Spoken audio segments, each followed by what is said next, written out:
Ini Jawa Pos dan Radar Banyuwangi gitu Mas ya. Iya. Oke. Karena sudah bawaan gitu. Iya. Jadi kita coba membagi kiat untuk benar-benar action menulis itu dalam 3 tahap, setidaknya dalam 3 tahap. Yang pertama adalah motivasi. Itu yang sangat penting itu, Mas Husin, motivasi. Jadi motivasi apa yang ada dalam kita itu untuk bisa menulis. Misalkan motivasi kita adalah misalkan royalti misalkan. Kan ada kan penulis kan dapat royalti itu kan memang hak juga kan halal itu kan.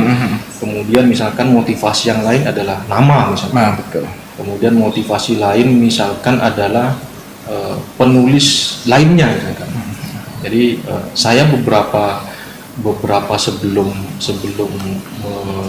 terjun ya dalam menulis itu memang sering membaca kata-kata motivasi dari penulis itu. Misalkan dari Pramudia Andatur itu. Jadi sepandai apapun katanya beliau kan, sepandai apapun orang, setinggi langit, tapi kalau dia tidak menulis maka dia akan hilang dalam masyarakat, hilang dalam sejarah. Karena menulis itu adalah bekerja di keabadian, karena seperti itu. Jadi motivasi seperti itulah yang harus kita bangun, bahwa kita memang harus menulis. Nah, setelah motivasi itu kita dapat, kita lanjutkan ke niat. Karena kalau motivasi terus nggak ada niatnya gitu ya. Iya. Jadi ibaratnya itu kita hanya bermimpi terus tapi niat kita nggak ada ya. Betul.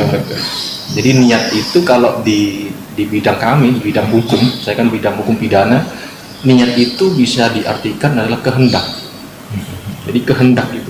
Jadi ketika sudah dapat motivasi maka kehendak itu benar-benar kita bangun di situ.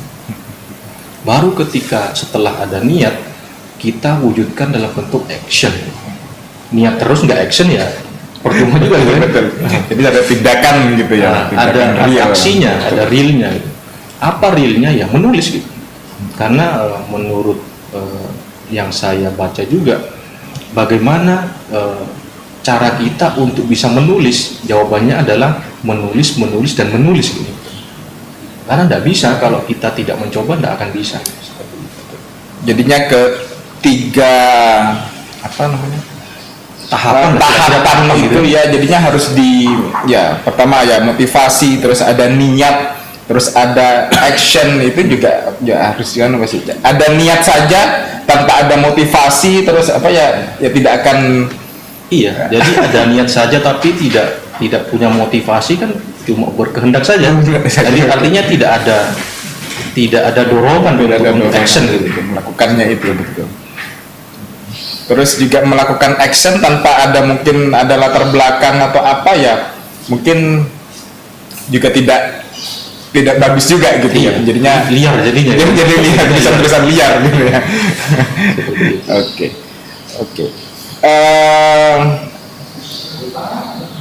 Setelah mungkin ya trik-triknya seperti apa ya, di sini ada mungkin bisa dijelaskan juga apa ya, ada 3 item ya di sini ya, ada tulisan ilmiah itu seperti tadi yang disampaikan, dari ilmiah, jurnalis itu bebas, itu seperti apa Mas? Iya. Jadi menurut beberapa literatur dan informasi yang saya baca itu paling tidak tipe tulisan itu dibagi menjadi 3, paling tidak seperti itu. Yang pertama adalah tulisan ilmiah, kemudian yang kedua adalah jurnalis, yang ketiga adalah tulisan bebas. Nah, tulisan ilmiah itu biasanya yang kita buat ketika sekolah misalkan, membuat karya tulis ilmiah. Paling tidak kan seperti itu, paling tidak, atau makalah gitu kan. Itu makalah kan bagian dari tulisan ilmiah. Atau yang lebih naik lagi grade-nya itu misalkan deskripsi misalkan, atau tesis atau disertasi gitu. Itu adalah tulisan-tulisan ilmiah. Artinya itu memang diperuntukkan untuk kajian-kajian ilmiah. Jadi memang datanya harus akurat, kemudian peruntukannya kan harus jelas juga gitu kan.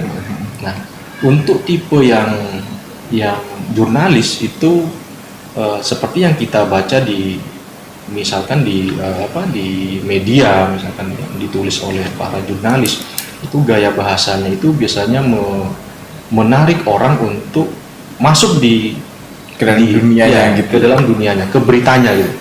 Jadi bagaimana orang itu membaca tulisannya dia itu masuk ke dunianya, dunia pemberitaan itu. Tapi kalau kemudian untuk tulisan bebas itu terkait dengan misalkan dongeng, misalkan opini apa segala macam. Jadi seperti itu. Oke. Itu dalam macam-macam apa namanya? Ya, ada ilmiah, ada jurnalis, ada bebas, terus itu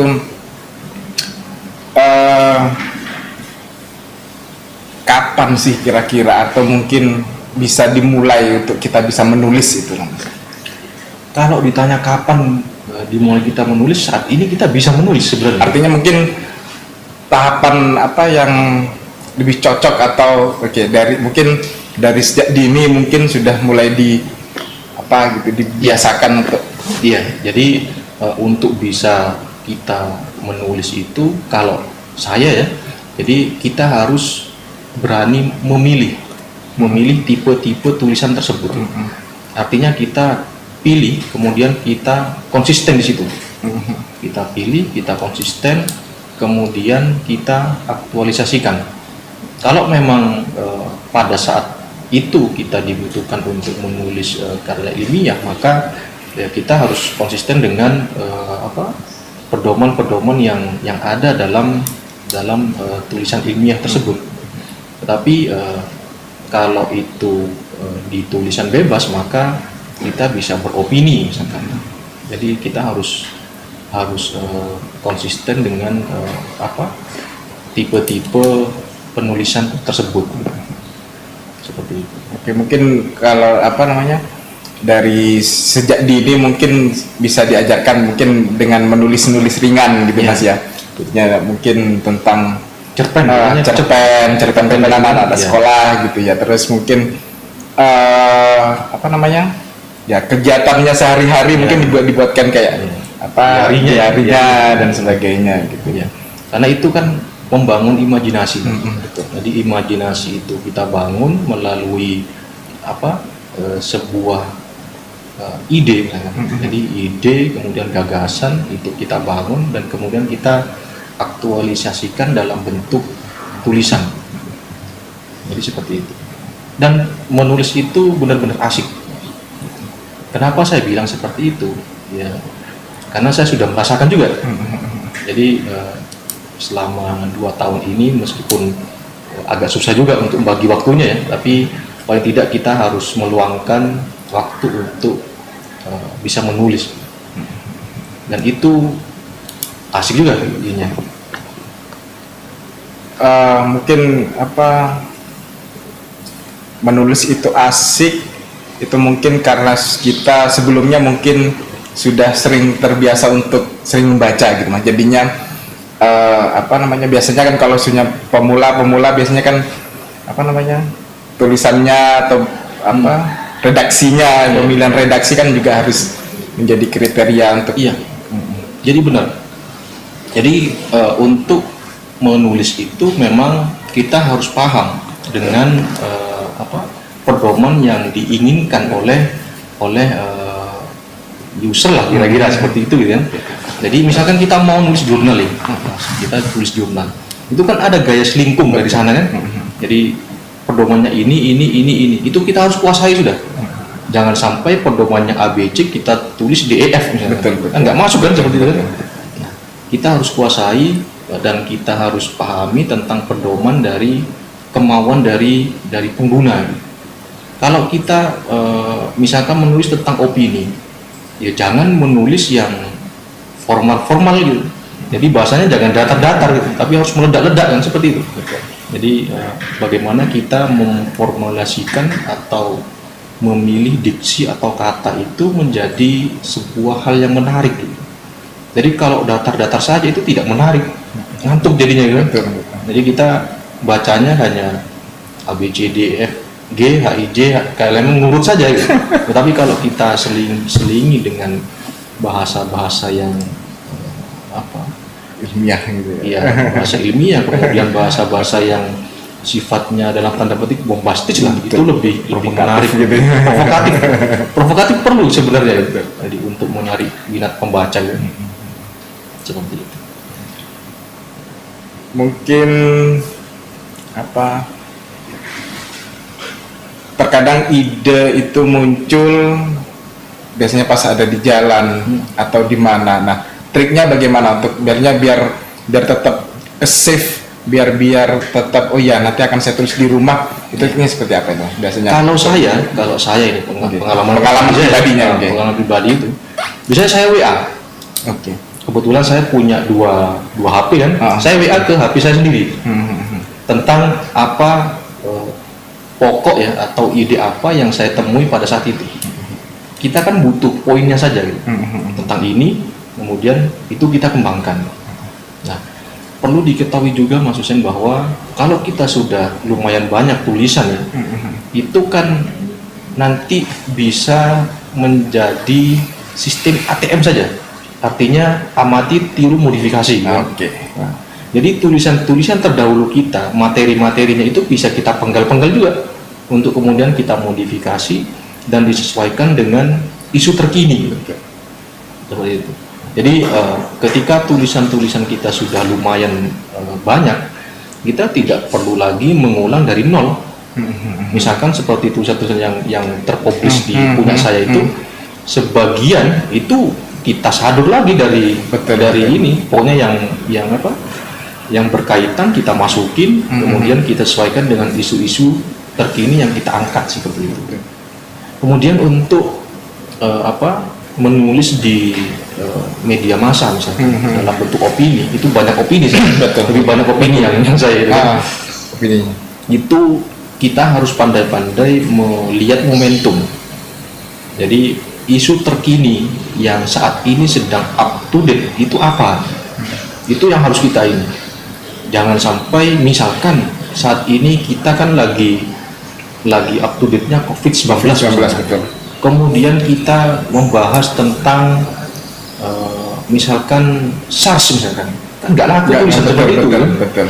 Jadi kita harus pandai-pandai membaca momentum karena itulah yang dicari oleh penerbit. Jadi tulis sekarang musimnya COVID malah bahas yang lain atau apa? Musim mangga bahas rambut, nggak masuk ini ya. Gitu. Betul. Jadinya harus ada korelasi gitu ya, harus ada hubungan antara ini dan judul itu benar-benar harus seperti Mas Husin bilang tadi sedikit provokatif. Artinya dari judul itulah titik awal. Kan banyak itu pembaca malah baca judulnya saja. Betul. Tapi ketika judulnya itu sudah menarik, maka muncul minat untuk membaca secara keseluruhan. Tapi kalau judulnya datar saja, ini malah nggak dibaca sampai akhir. Iya gitu. Saya kalau pas lihat koran gitu ya, pas lihat judulnya kok asik gini kayaknya ini asik untuk baru dibaca secara Kalau sudah tidak menarik kan jangankan judulnya, bawahnya nggak dibaca gitu kan seperti itu. Jadi pandai-pandai kita memilih tema, kemudian kita wujudkan dalam bentuk judul yang bombastis, yang sedikit provokatif lah kira-kira. Ya milih temanya itu ya apa gitu sebenarnya? Yang untuk triknya untuk yang agar tema itu agar wah gitu. Ya. Kebetulan kan bidang saya kan bidang hukum. Tidak mungkin saya misalkan kita fokuskan ke COVID-19 misalkan. Saat ini info atau berita yang mulai beraktual kan tentang COVID-19. Karena bidang saya bidang hukum, maka saya harus bahas itu dari sisi hukumnya. Kemudian apa info-info terkini yang kira-kira relevan dengan isu COVID-19 dari sisi hukumnya? Sekarang ternyata misalkan sekarang sidang online maksudnya. Sidang online sekarang. Sidang online, kemudian tahap pemeriksaan juga online. Jadi sekarang hakim ada di pengadilan, jaksa ada di kantor kejaksaan, kemudian terdakwa ada di rutan. Itu kita kemas dalam bentuk tulisan. akhirnya waktu itu saya masuk itu COVID-19 dan modifikasi hukum pidana. Itulah yang coba kita ini kan. Kemudian misalkan dari sisi sekarang banyak bantuan misalkan, bisa juga tentang korupsi COVID-19 itu banyak sekali inspirasi. Sebenarnya di pikiran ini banyak, coba mengeluarkan, mengaktualisasikan kan gitu ya. Betul. Agak ini. Karena itu nulis enak-enak apa blank langsung hilang gitu. Harus disediakan kopi ya. Iya. Jadinya ya sambil ngopi sambil gitu ya. Baru nulis gitu. Baru sambil nulis.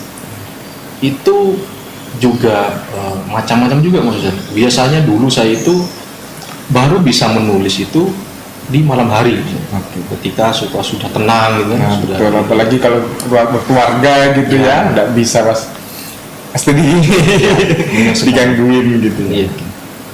Dan sekali saja tulisan kita itu terpublikasi, maka pasti ketagihan. Betul.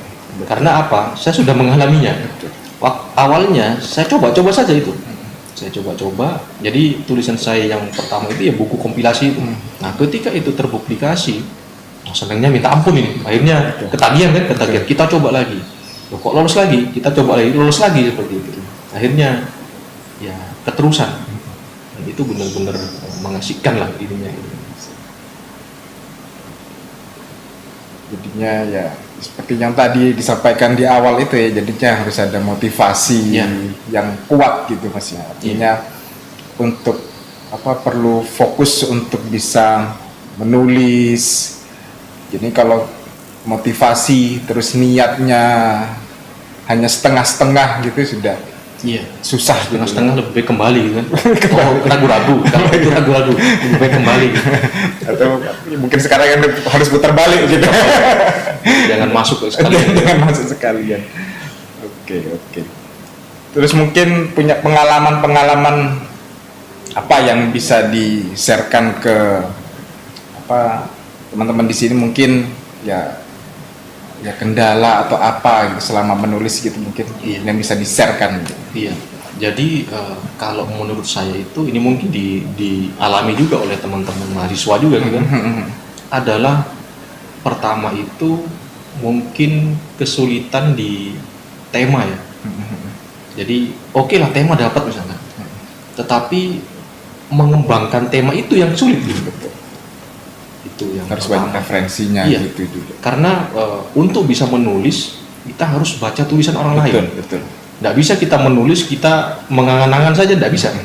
Kita harus baca tulisan orang lain. Makanya tadi saya bilang itu ATM itu memang sangat baik fungsinya. Jadi amati, tiru dan modifikasi. Gitu. Tetapi jangan plagiat, itu kan tidak boleh kan seperti itu kan. Jadi amati tulisan orang lain, jadikan itu sebuah inspirasi, kemudian tiru yang baik-baik gitu kan, yang sesuai dengan karakter kita. Kemudian modifikasi itu nantinya adalah, kalau bisa dibilang ya, kalau di tulisan ilmiah itu novelty. Jadi ide atau gagasan baru lah, kira-kira seperti itu. Jadi ide atau gagasan baru atau simpulan baru itu tidak boleh sama dengan tulisan orang lain, seperti itu. Kalau sama kan namanya niru kan, tidak ada modifikasi kalau seperti itu.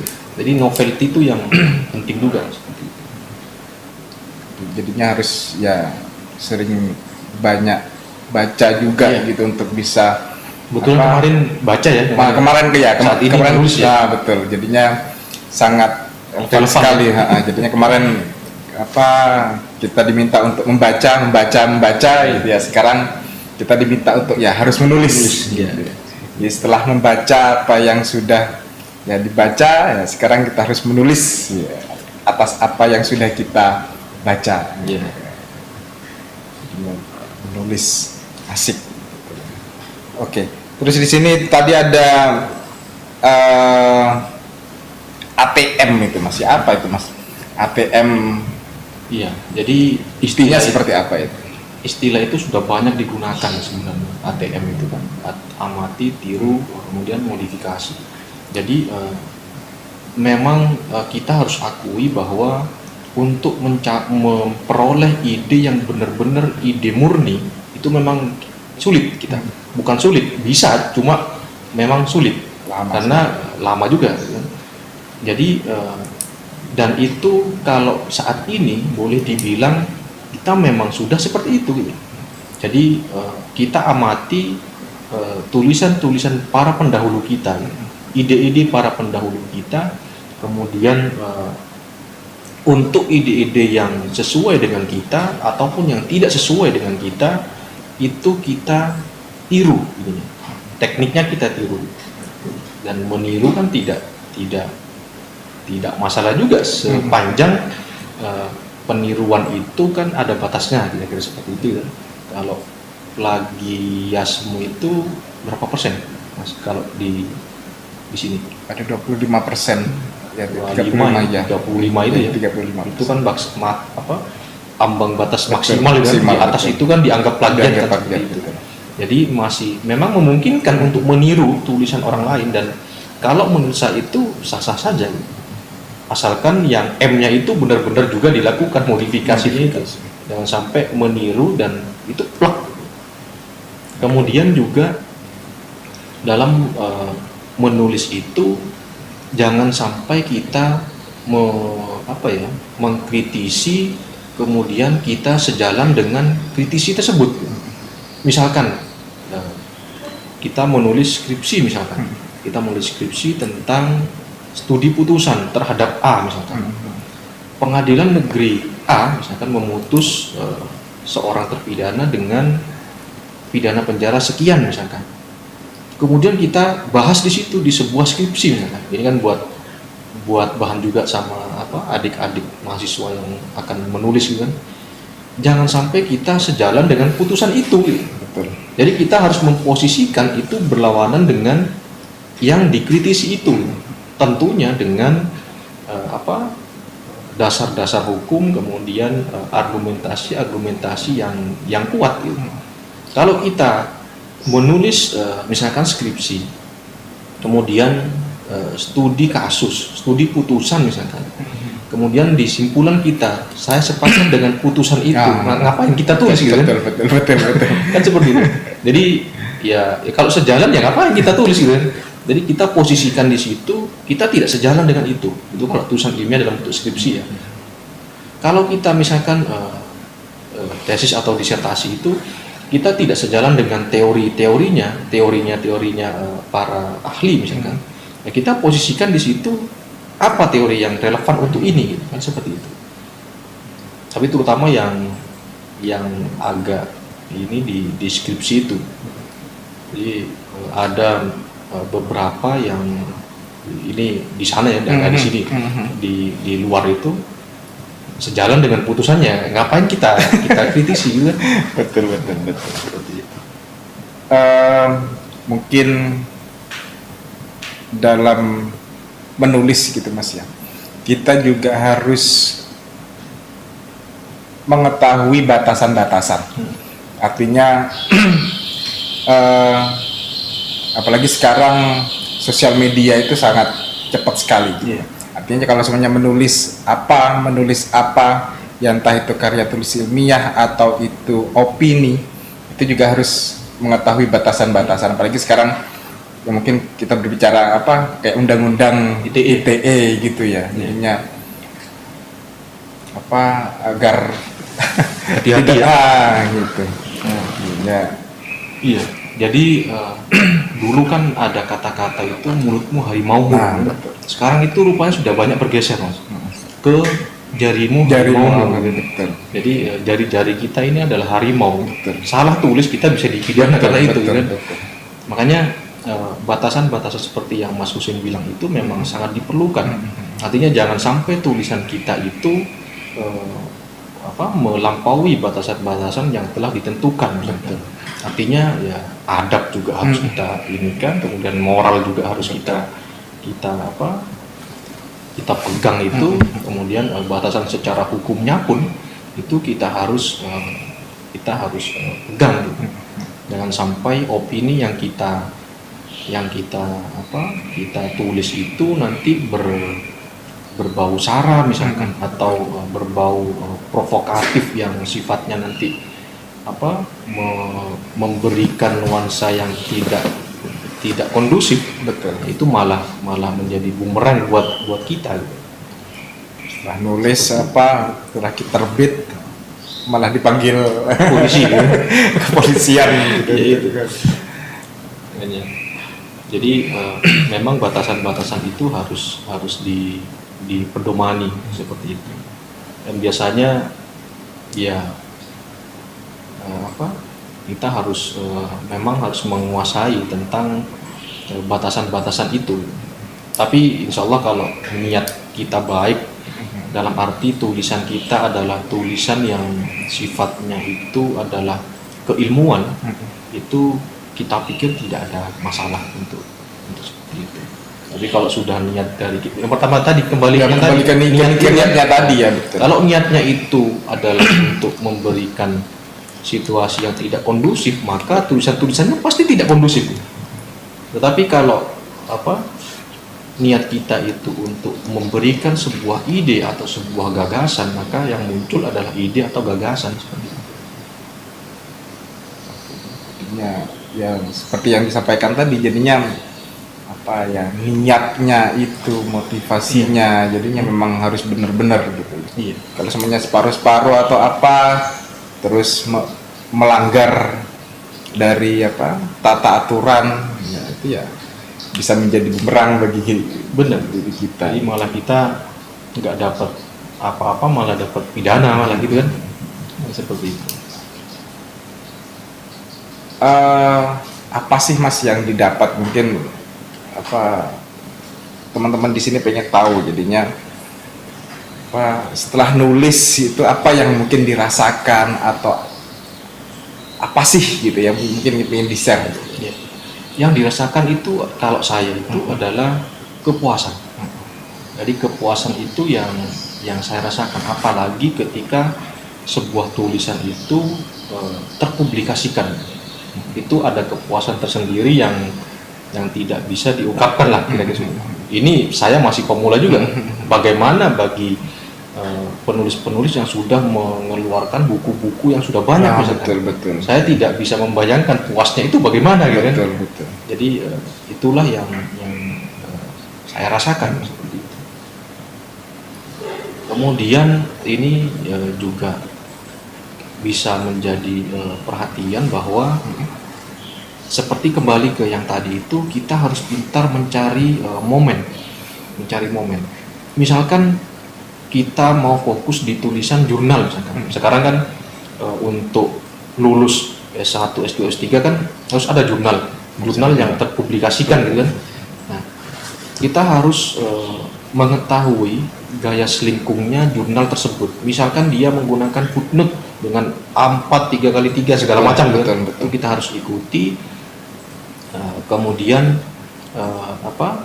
tema yang diberikan oleh jurnal itu kita harus juga ikuti, karena biasanya itu untuk jurnal-jurnal itu kan ada pengumumannya, misalnya temanya tentang ini, kemudian nanti diterbitkan di jurnal atau publikasi, itu kita harus pintar cari momentum seperti itu. Jadi pintar-pintar kita dan banyak-banyak kita mengakses ini jurnal apa, dan biasanya call paper ya, call paper ya. Jadi biasanya kan banyak call paper itu, kita harus bisa menyesuaikan dengan yang dimaui oleh mereka. Nggak bisa mereka minta A kita kasih B, malah nggak lolos ininya gitu kan. Seperti itu. Ya harus mengetahui permintaan dari pasar gitu ya, dari anunya. Iya. Pasarnya ini mintanya apa? Itu yang kita harus menyesuaikan. Pernah nggak Mas pas waktu nulis gitu, pas males atau mungkin pas ngeblank atau apa yang lakukan. Iya, itu salah satu hambatan juga. Malas itu. Jadi mau nulis malas, habis itu ditaruh saja, ditutup laptopnya, ditutup bukunya ditutup, kemudian selesai nggak jadi nulis akhirnya. Gitu. Jadi bagaimana menghindari atau mengalahkan rasa malas itu? Ya kalau saya itu bisa saya tutup dulu ya. Kebetulan Mas, saya itu kalau boleh saya pinjam kosakata kawan saya itu, saya tipe deadliner. Ketika deadline sudah mepet, barulah ada inspirasi banyak di situ. The power of kepepet gitu. Ya, kepepet. Itu sama dengan saya itu. Iya. Jadi ketika dan itu biasanya banyak juga dialami oleh para mahasiswa. Ketika waktu itu panjang, maka malas itu akan datang. Tapi ketika benar-benar ini deadline-nya habis, maka inspirasi itu dan semangat itu akan datang dengan sendirinya. Dan saya kebetulan adalah tipe seperti itu juga gitu. Jadi memang malas itu bisa dikalahkan dengan kepepet, kira-kira seperti itu gitu. Ya ini mungkin yang sering dirasakan oleh teman-teman semuanya mungkin ya. Jadinya rasa malas atau apa gitu ya. Kalau sudah kepepet waktunya ya baru semua ide, semua apa itu pasti semua sudah keluar Mas. Iya, seperti itu. Tetapi itu juga tidak baik juga betul juga. Kalau saya itu tema itu benar-benar harus dituangkan dulu. Nanti sambil berjalan pelan-pelan kepepet baru kita gas. Jangan kita inspirasikan kemudian kita tuangkan dan kita gas dalam waktu yang kepepet itu, malah susah nanti ininya gitu kan. Malah ngegasnya kelewatan, malah gasnya liar nanti ini. Seperti itu. Ya ya memang harus sedikit-sedikit gitu Mas ya. Harus kita punya informasi apa, ya itu langkah awalnya ya kita harus banyak membaca untuk mendapatkan informasi referensi. Betul. Benar seperti itu. Harus banyak berdiskusi juga. Nah, betul. Bertukar pikiran. Betul. Itu penting untuk ya seperti apa yang sedang kita diskusikan pada siang hari ini ya, mungkin nanti bisa membuka pikiran dari teman-teman semua. Oh ya, jadinya yang pertama itu harus ada motivasi terlebih dahulu. Ya, motivasinya harus kuat. Jadinya saya ingin menulis tentang ya udah harus fokus gitu Mas ya. Setelah itu ya niat, setelah itu baru actionnya. Kalau salah satu itu ditinggalkan ya tidak kurang maksimal atas dari pemilihan ya semuanya gitu ya, jadinya tidak maksimal. Oke. Terus mungkin yang bisa di-sharingkan juga jadinya tentang tentang tadi rasa malas itu sudah, terus juga hambatan-hambatannya itu juga sudah. Mungkin Mas Handoko juga bisa menyampaikan mungkin ajakan gitu Mas. Jadinya ajakan ayo menulis itu Mas ke teman-teman semua. Iya. Jadi seperti yang saya bilang tadi bahwa pada dasarnya itu kita semua bisa menulis. Jadi tinggal bagaimana kita memilih tipe tulisan apa yang sesuai dengan karakter kita. Jadi karakter kita misalkan A, ya pilihlah yang A. Kemudian bagaimana kita kemudian memformulasikan ide-ide atau gagasan-gagasan yang kita punya itu ke dalam sebuah tulisan. Jadi jangan disimpan di dalam otak saja, keluarkan saja di situ. kebanyakan kan kita ada ide kita simpan saja, atau ada ide kita bicarakan saja. Selain bicarakan, tulis di situ. Karena kalau dibicarakan kan hilang, tetapi kalau dituliskan ingat jadinya, ya kan? Betul. Kan seperti itu. Dan sering-seringlah kepada teman-teman semua juga, kepada para mahasiswa juga di UNAS ini untuk ikut call of paper itu. Disitulah kita bisa banyak tahu tentang bagaimana menulis, kemudian bagaimana nikmatnya juga tulisan itu terpublikasikan. Salah satu dorongan atau motivasi itu biasanya adalah kita dapat sertifikat, gitu kan? Sertifikat tulisan, kemudian kita dapat tembusan dari jurnal ataupun buku yang terpublikasikan juga. Dan selain itu juga kita biasanya dapat kalau bahasanya itu honor ya, honor ya, itu juga kita dapat seperti itu, royalti kita dapat.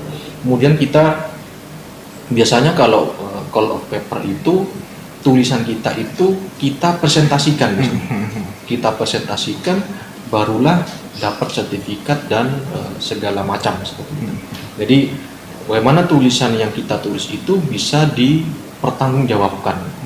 Ketika kita sudah membiasakan menulis, maka untuk tulisan-tulisan ilmiah sebagai syarat strata pendidikan misalkan, itu akan lebih mudah. Makanya di Fakultas Hukum yang saya ajari itu, saya biasanya membiasakan seperti itu. Jadi kita sudah bangun budaya menulis itu sejak dini lah, kan? Sejak dini bukan dalam arti sejak bayi atau sekolah, enggak, tapi sejak semester awal pun. Kebetulan saya ngajar di semester 6 ya, itu kan sudah mau selesai ya, mau ke tahap skripsi. Itu tugas-tugas itu biasanya kita sesuaikan dengan gaya selingkung dari skripsi yang ada di UNAS ini. Agar kenapa? Agar mahasiswa itu menjadi terbiasa, gitu. Karena kita bisa karena terbiasa, kan ada seperti itu. Jadi jangan sampai kita nantinya menjadi kaget, kemudian skripsinya asal-asalan, kemudian gelarnya juga eman-eman, gitu. Karena seperti pepatah bijak bilang, kan, jadi nikmati prosesnya. Hasil penting memang, tetapi proses itu jauh lebih penting. Karena apa?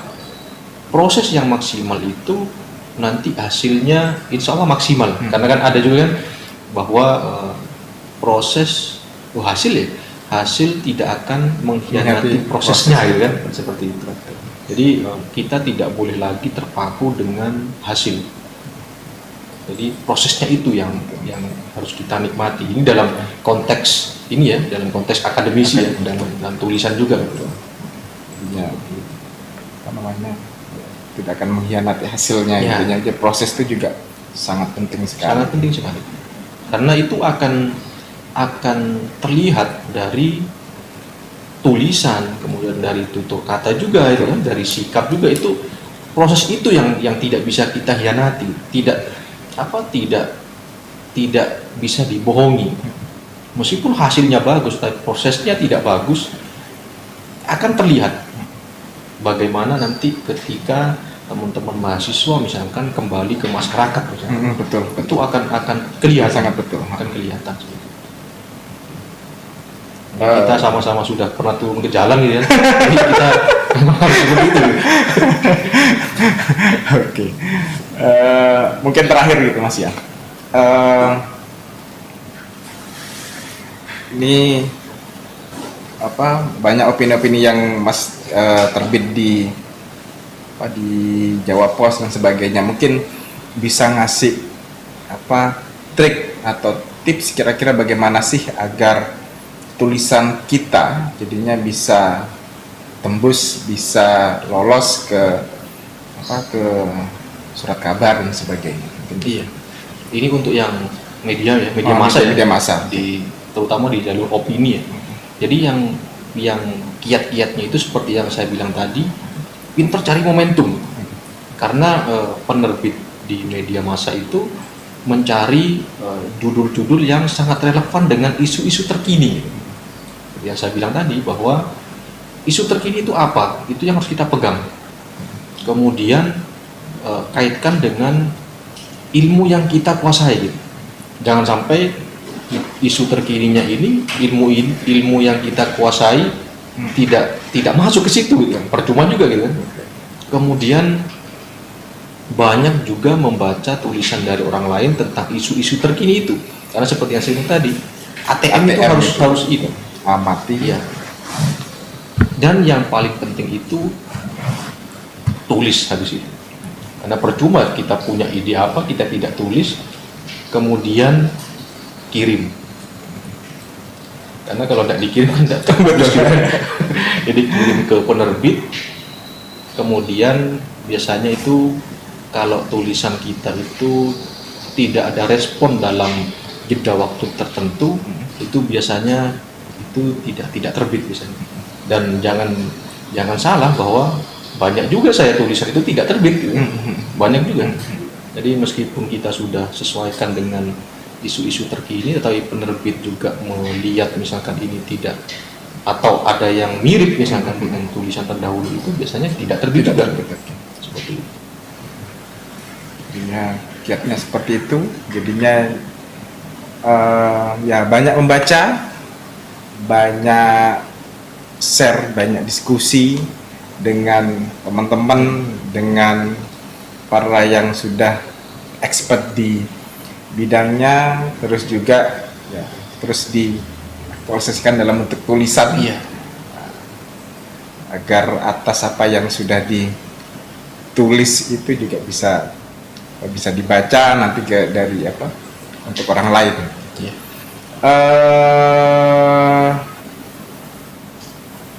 Closing statement mungkin gitu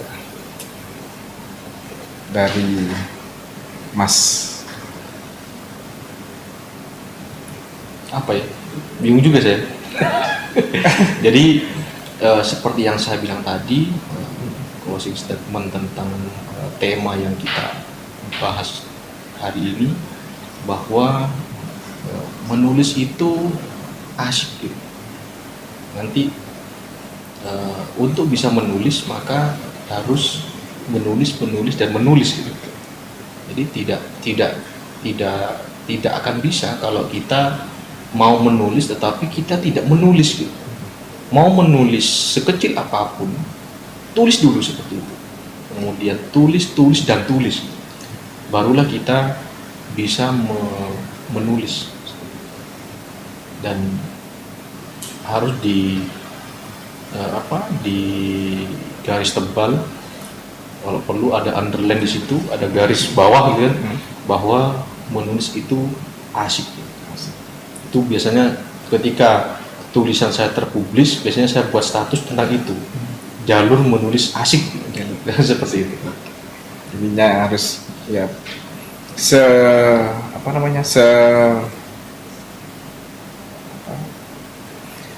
pendek atau mungkin hanya satu baris, dua baris, harus dituangkan. Harus dituangkan. Jangan diangan-angankan saja, jangan dibicarakan saja. Karena kalau dibicarakan itu akan hilang. Tidak akan ada bekas pembicaraan itu. Tetapi kalau perlu rekam, masih masuk lagi. Tetapi harus diaktualisasikan dalam bentuk menulis dan menulis. Meskipun ya hanya satu paragraf, satu baris saja, dua baris, tiga baris ya. Tapi ngeblank, tutup dulu. Ya, cari inspirasi keluar lagi. Ya. Jangan ngeblank, tutup kemudian ditinggal nanti ini gitu. Dibuka lagi, satu bulan lagi, dibuka lagi. Lama gitu. Satu semester nggak jadi. Oke. Sangat menarik sekali jadinya pembicaraan kita, jadinya ya tentang menulis asik, jadinya kesimpulannya gitu ya, yang paling penting di situ ada motivasi. Motivasi itu sangat penting. Terus setelah itu ada niat. Setelah niat, lanjut ke action. Oke, sangat ya banyak sekali ini juga bagi saya secara pribadi gitu ya. Apa ya juga males nulis sih Pak. lebih sering nulis status ya. Status di Facebook di apa dan sebagainya. Ya nanti apa tulisan di Facebook atau di WA dikumpulkan jadi satu, betul. Kumpulkan kemudian kirim ke penerbit. Betul. Seperti itu. Dan ada juga banyak senior saya itu tulisan-tulisan di apa itu di Facebooknya, kemudian di Instagramnya itu kemudian dikumpulkan, kemudian dibukukan, bisa juga. Betul. Seperti itu. Karena inspirasi dan karya itu bisa dari mana saja. Betul. Tidak hanya menulis yang berat-berat gitu ya, menulis yang Ringan saja. ringan-ringan saja. Kan tema kita catatan ringan. Catatan ringan. Jadinya apa yang dialami di kesehariannya. Oke, baru bangun tidur apa status apa, nanti dikumpulkan jadi satu apa. Ya, inilah catatan ringan. Ya. Oke, terima kasih Ya, atas sama-sama, Mas. waktunya dan untuk teman-teman semua, ya inilah pembicaraan kita dari tadi tentang apa nulis asik. Ya, nanti